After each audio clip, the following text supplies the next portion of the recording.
Crystal Deal With It focuses on bridging the gap between where you're at now and where you'd like to be.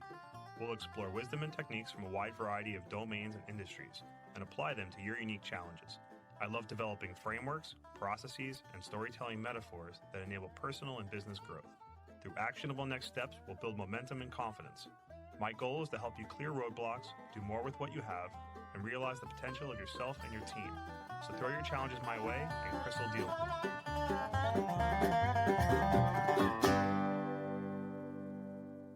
First, an AI statement that all elements of this episode are products of the author, Chris Kreuter, and made without the use of any AI tools. Welcome to episode 53 of Crystal Deal With It, a Finality Mentality. So I've been a regular guest on the Code Play Culture podcast, and I'm going to have a link to this episode on the show notes and on the website. On a recent episode, we were talking about navigating ideas, and around the 39-minute mark, we touched on what it means to consider our current work the last time we might get to create. So on today's show, I want to unpack this mentality of this is the last. In the context of the show, I explain the logic I use when I decide to write a book. Writing a book is a large, multi-year journey. With the ever-present uncertainty that life offers, I consider that the book I'm currently writing will be my last. My intent is to ensure that it's the best thing I'll ever write. A project that I pour my best efforts and ideas into. If life gives me the opportunity to write another book, make another podcast, design another game, or do something new, then I'll happily engage with that opportunity and give it the best I've got to give then. But this mentality isn't just about creating art. Consider if this is the last podcast I'll get to produce. This is the last opportunity you'll get to pitch your product. This is the last day before a life-changing event. This is the last impression you'll have on someone. This is the last workout you're going to have before your strength will be called upon. This is the last time you'll enjoy a favorite game.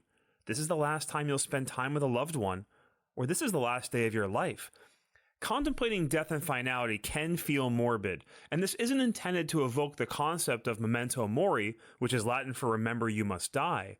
It's not the kind of thinking that one can or should do on a daily basis for everything we do.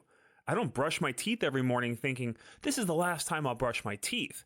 Although once in a while it might be helpful to bring my full attention to the act of brushing my teeth. Rather, this is about being aware of the reality of the potential finality when going into a project, task, or interaction with someone. It can deepen our connection to the work, the action, the moment. It helps us to recognize the importance of that present moment, to sharpen our convictions and our focus. Our time and opportunities in this life are finite. We need to fully engage with our work and the people we get to share life with. Consider someone important in your life, someone you don't see on a regular basis. It could be a relative, a close friend, or a mentor. Now, how often do you get to see them? When was the last time you saw them? How did that interaction with them go? Did you make the most of the opportunity? Do you have any regrets about things said or not said? Were you fully present? It's easy to lean into the idea that there's going to be more time, more opportunities and joy to be shared and experienced. Sure, we have the benefits of technology to keep in touch via phones, video chats, and emails, but how often will you physically be in the same place? How aware, how present are you in those moments? Going into them with a finality mentality can help us make the most of the chances we get. It helps us to not take an opportunity for granted. Every moment is the last time you exist in your current form. The person you'll be tomorrow will be different. They'll be shaped by the efforts and memories that came before. Life changes. Life evolves. There is a finality to the current you. Same goes for everyone else. Life happens to all of us and affects everyone differently. It can affect the frequency you'll have to see someone or work on a project. The mental and physical strength we're able to bring to these opportunities might change. Things can change in subtle or drastic ways that are unpredictable. Having kids is an example from my own life.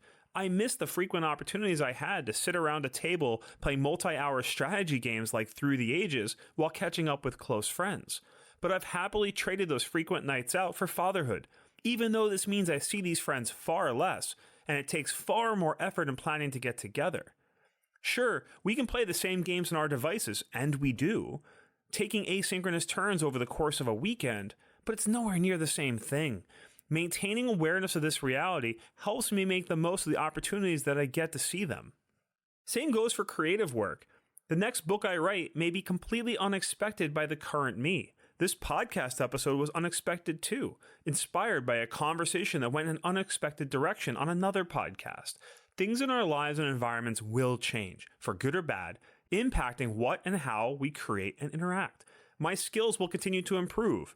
My ideas continue to broaden and deepen. My words able to express clearer and with greater impact. Right now requires my focus. I try to consistently remind myself that what I'm making now matters most.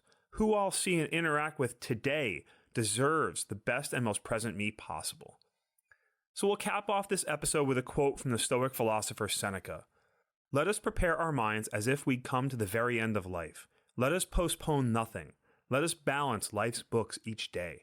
The one who puts the finishing touches on their life each day is never short of time. And with that, have a great day. If you feel that Chris dealt with it, I'd appreciate your support of the show by sharing it with someone who might benefit. Ratings on your favorite podcast player are also helpful in growing the audience. Visit chriskroiter.com for free downloadable PDFs with notes and resources from today's episode, sign up for the CDWI mailing list, or to send in your problems or requests for future shows.